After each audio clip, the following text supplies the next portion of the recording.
விருச்சிக ராசி அன்பர்கள், முருகக் கடவுளை வழிபாடு செய்தால் இந்த மாதம் உங்களுக்கு சிறப்புடைய மாதமாக இருக்கும்.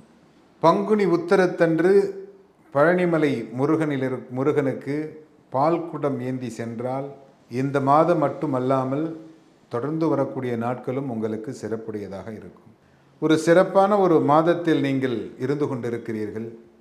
கலைத்துறையில் இருக்கக்கூடியவர்கள், சினிமா துறையில் இருக்கக்கூடியவர்கள் வெற்றியடையக்கூடிய ஒரு மாதமாக இந்த மாதம் அமையும்.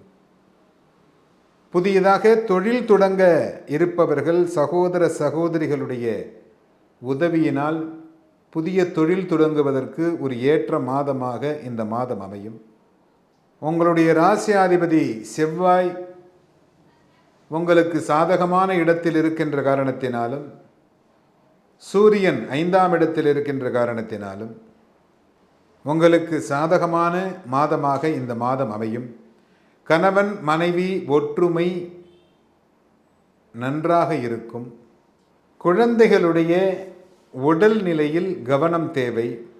குழந்தைகளுடைய உடல்நிலை பாதிப்பு ஏற்பட வாய்ப்புகள் உண்டு.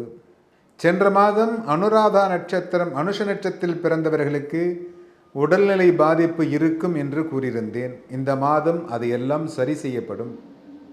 இந்த விருச்சிக ராசியில் பிறந்த அனைவருக்குமே இந்த மாதம் ஒரு சிறப்புடைய மாதமாக அமையும். அரசாங்க பணியில் இருக்கக்கூடியவர்களுக்கு பதவி உயர்வு கிடைப்பதற்கு வாய்ப்புகள் உண்டு. மாணவர்கள் நல்ல விதமாக பரீட்சைகள் எழுதுவார்கள். புதியதாக இடம் வாங்குவதற்கு வாய்ப்புகள் உண்டு. இந்த மாதத்திலே புதியதாக இடம் அமைவதற்கும் ஒப்பந்தம் போடுவதற்கும் ஒரு உகந்த மாதமாக இந்த மாதம் அமையும்.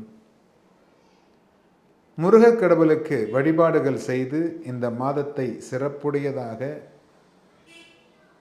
ஆவதற்கு இறைவனை பிரார்த்திக்கிறேன். அடுத்தது துலாம் ராசி சொல்லுங்க ஐயா.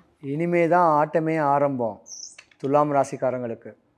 இன்னலும் துன்பமும் வன்பும் தும்பும் வழக்கும் வீணான விவாதங்களும் வாத விவாதங்களும் வம்பு தும்பு வழக்கையும் நஷ்டப்பட்டவங்க இந்த துலாம் ராசிக்காரங்க. வாழ்க்கையில் ஒரு ஏற்றம் இல்லாமல் இறங்கி என்னடா இது ஒரு வாழ்க்கைன்னு கடவுளே நிந்தனை பண்ணி தன்னையே மாற்றிக்கலாமான்னு சொல்லக்கூடிய எண்ணங்கள் வந்துட்டு போயிருக்கிறவங்க இந்த துலாம் ராசிக்காரங்க. சதி வேலை உங்களுக்கு நடந்திருக்கும், ஆனால் அது விதி. நீ சதி வேலை பண்ணால்தான் நீ உயிரோடையே இருந்திருப்ப. நகையும் அடமானத்தில் இருக்கும், மண்ணையும் விற்ப பொன்னையும் விற்ப, மனைவி மக்களுக்குள்ள சண்டை சச்சரவு பிரிஞ்சு போகக்கூடிய ஒரு நேரங்காலங்கள். இப்படி ஒரு துன்பத்தை அடைச்ச துலாம் ராசிக்காரங்க வரக்கூடிய ஏப்ரலுக்கு மேலே அடுத்த 5 ஆண்டுக்கு குறையே வராது. தொட்டது விளங்கும் குளந்தலைக்கும் கொற்றவனுக்கு திருமண ஏற்பாடுகள் நடக்கக்கூடிய வாய்ப்பு இருக்குது. யோக தசை நடக்கக்கூடிய நேரத்தில் இவங்க, ஏன்னா துலாம் ராசியிலிருந்து ராகு கேது ஆன்டி கிளாக் வைஸாக கிளாக் வழியாக சுற்றிக்கிட்டு இருக்கோம். அதாவது மாற்று பாதையில் சுற்றிக்கிட்டு இருக்கோம். எல்லா கிரகமும் 1 2 3 4 5 6 தான் சுற்றும். ஆனால் ராகு கேது 1 12 அப்படி 11 வாக்கில் சுற்றிக்கிட்டு வரும். அப்போ துலாம் ராசியிலேருந்து ராகு கேதுவோடைய பெயர்ச்சி குப்பமேடும் கோபுரமாகும், மண்ணும் பொன்னாகவும். இழந்த நஷ்டத்துக்கு ஈடு கொடுக்க முடியாது. ஆனால் அந்த இழந்த நஷ்டத்துக்கு ஒரு 30 லட்சம் செலவு பண்ணியிருந்தால் 50 லட்சம் வரும். அப்படி வரக்கூடிய நேரம் துலாம் ராசிக்காரர்களுக்கு உண்டு. ஏறுமுகம்தான். சுக்கிரனை வழிபடணும். மகாலட்சுமி ஃபோட்டோவை வெள்ளிக்கிழமை வச்சு தலை வணங்கி வழிபடணும். லக்ஷ்மி குபேரனை பார்க்கணும். டைம் கிடச்சா சென்னையில் பெருகுளத்தூரில் லக்ஷ்மி குபேரன் கோயில் இருக்குது, ரத்தன மங்கலத்தில். அந்த ரத்தன மங்கலத்தில் லக்ஷ்மி குபேரனை வெள்ளிக்கிழமை வழிபட்டு வந்தால் பணங்காசு தேரும். நோய் போச்சு, பேய் போச்சு, கஷ்டம் போச்சு, தன்னுடைய தொந்தரவுகள் போய் சூப்பராக வருவீங்க. துலாம் ராசி நேரு. துலாம் ராசிக்காரர்கள் இந்த வருஷத்துல பிஸ்னஸ் பண்ணலாம் அப்படின்னு ஏதாச்சும் மைண்ட் செட்டில் இருந்தால் அவங்களுக்கு நல்லா போகுமா? ஒரு சாதாரண ஒரு பொட்டி கடை வச்சான்னா அது ப்ரொவிஷன் ஸ்டோர்ஸ் ஆகிடும். சாதாரண ஒரு பூக்கடை வச்சா அது பெரிய கடையாக வந்துடும். இப்படி தொட்டதெல்லாம் இனிமே தான் விளங்கும். ஆனால் லா படிச்சிருக்க வேண்டிய ஜாதகம் துலாம் ராசிக்காரங்க. அந்த லா படிச்சிருந்த ஜாதகத்துலேயும் தேவையில்லாதவர் வம்பு தும்பு வழக்கம் இவங்க வாழ்க்கையை எதிர்விலைகளாக மாற்றி கொடுக்கும். இந்த துலாம் ராசிக்காரங்க ஆம்பளைங்க மனைவிக்கு துரோகம் பண்ணியிருப்பாங்க. அந்த பண்ணனால தான் இவங்களுக்கு இந்த 7.5 சனி முடிஞ்சோ இந்த 2 வருஷமும் கஷ்டப்படுவாங்க. ஆனால் பெண்கள் புருஷனுக்கு துரோகம் பண்ணியிருந்தாங்கன்னா கூட இந்த 2023 வரைக்கும் கஷ்டப்படுவாங்க. நான் பண்ணது தப்புன்னு உணர்ந்து அவங்கவுங்க மனைவியை அற்புதமான அன்பா பண்பா இருந்தாங்கன்னா, தான் ராஜா தான் ராணின்னு சொல்லி இருந்தாங்கன்னா, இனி வருங்காலத்தில் தான் பிள்ளைங்களுக்காக உழைப்பாங்க, தன்னுடைய கல்ச்சருக்காக உழைப்பாங்க.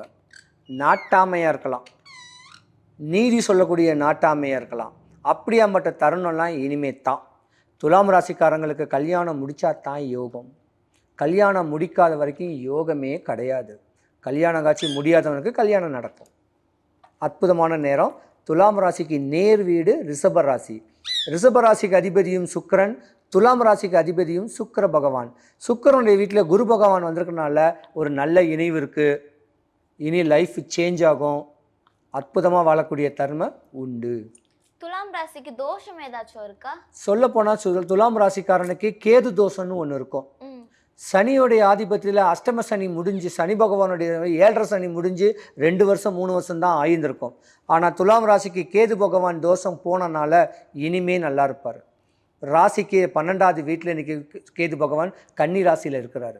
அதனால் யோகம்தான்.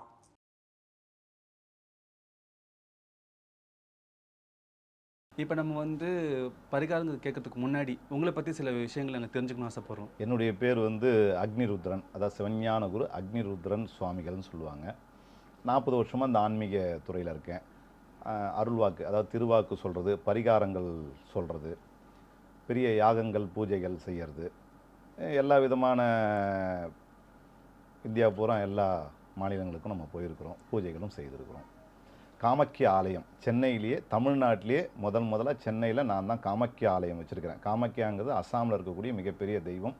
யோனிபிடம்னு சொல்லுவாங்க. பெண் உறுப்புக்குனே ஒரு கோயில் இருக்குது இந்தியாவில்னா அதுக்கு அஸ்ஸாமில்.